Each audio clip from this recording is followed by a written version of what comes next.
Let's look at Robert Kiyosaki. He had two dads, his real dad and his friend's dad. His real dad had a PhD and the other didn't even finish high school. His real dad would say things like, "I can't afford it," and the other would say, "How can I afford it?" They both supported education, but one focused on studying a career and the other focused on studying money. One of them died struggling financially and the other died as one of the richest men.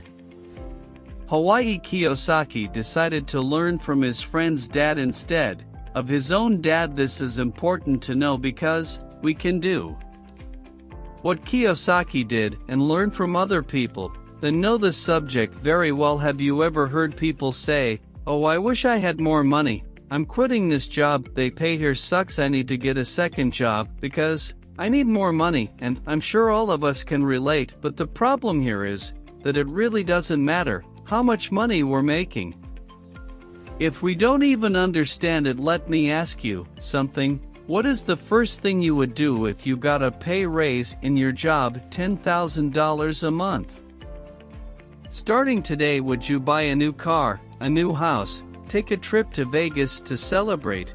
This is actually the reaction most people have. They make more money, so they spend more. Now I'm sure you're starting to understand that money alone doesn't make you rich. The biggest thing to learn is the difference between an asset and a liability.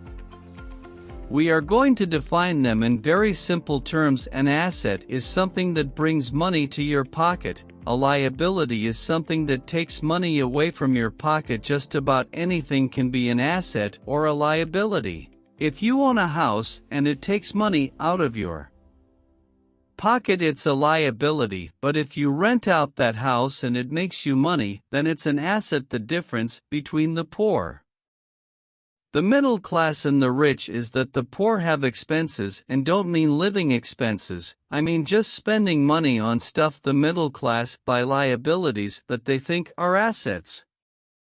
I'm sure you've heard people say that their home is the largest investment, so they think as an asset, but yet their so-called asset cost its owners at least a couple of thousand a month. The rich spend their time and money getting assets, which brings more money. They use that money to buy more assets, which brings more money and buy more assets.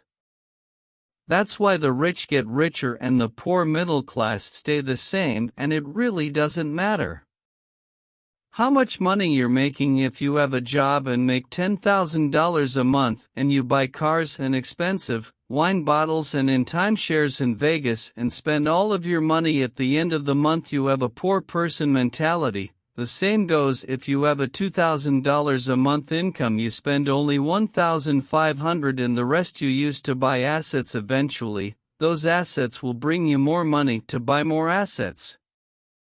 And yes, if you keep doing this, you won't be needing your job anymore. Assets can be things like real estate businesses, paper assets such as stock and bonds, books you've written, or products you've created. A lot of people are gonna say, well, what if I lose my money building like a product or a business? And it's a valid point. There is risk to be taken, but they don't say the same thing when they go and buy their big flat screen TVs, or a new car, or even all the money they spend on buying junk food. See, I'll rather spend my money creating something that I'm passionate about and it has the potential of becoming an asset than on stuff that I don't need. And even if I lose my money, the experience and knowledge get from building those things, it's incredibly valuable, much more valuable than sitting on the couch keeping up with the Kardashians. Let me give you a little tax history.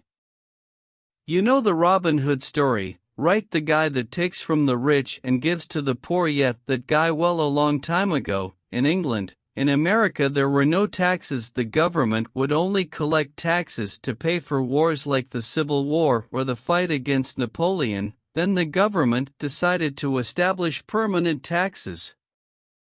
What you didn't know was that the government told the people that taxes will only punish the rich to be able to help out the poor. So everyone, captivated by the Robin Hood ideal, voted for this law and it became constitutionally legal, but the government's appetite for money grew so much They started taxing everyone, including the middle class and the poor and the rich. Well, they were too smart for this. They found loopholes to keep their hard-earned money. This is why Warren Buffett is so proud to say that his tax rate is lower than his secretary's tax rate. Corporations. When you hear the word corporation, you might imagine big buildings and all that, but in reality all a corporation is just a folder full of papers. Yeah, a folder full of papers that allows the company to make all of the expenses first, then get taxed on whatever is left. That means that you can spend all of the money you can, then at the end you just say, all right, tax me on whatever is left. And that is why the poor and middle class pays so much more in taxes than the bridge. To learn from people that know this subject well. Work to acquire assets and limit liabilities. Learn to keep most of your money. You